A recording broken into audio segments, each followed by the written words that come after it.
because like I was able to make friends despite being like incessantly bullied, never knowing if like the person I was going to talk to was going to be like, fuck off, faggot, and like make a joke of me to the entire school. Like, you know what I mean? And I still went out of my way to be like, oh, I know this person. And I realized we have like a similar interest. So like the next time I see them like reading Animorphs or whatever, I'm going to go up and be like, I love this one. Like I'm actually like a huge stan. I'm a Stanimorph. And homeboy couldn't do it.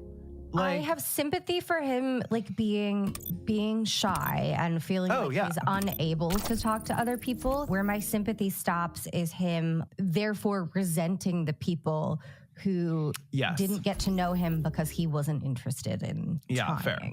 You know? I think obviously like everything that comes after it is like informing the way I'm looking at this. If it was like literally anyone else, I wouldn't be like, I could do it, so why can't you? I'm like, I definitely had like a more intense and serious bullying situation. And I still was never that like, I never turned into like a fucking monster because of it. So I'm sort of like looking back and being like, well, that's on him, but I don't know. I don't know how the human brain works. I'm not a brainologist. I know. I can't remember something that was going on with him. I can't remember how much of this, if any, I put in my notes. But he did later, I think later in his teens, get a diagnosis of autism. Okay. And of course, like 2014 at the time, everybody was like trying to blame the autism for the shooting as well, which is like, but it seems like his painful shyness and his like inability to like start a conversation with a stranger was related to the autism. And again, like I have sympathy for that. And like that's a different.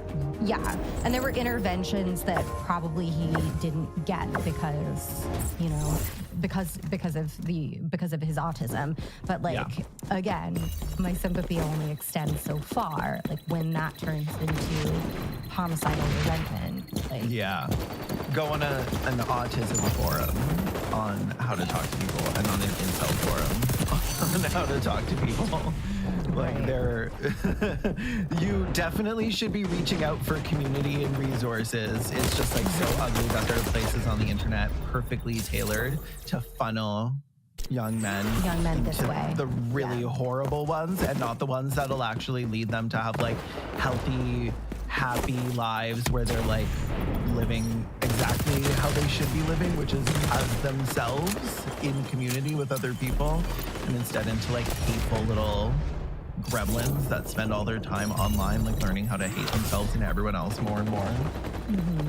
So these stories by his former teachers and classmates seem to be corroborated with stories of other people who knew him, and even by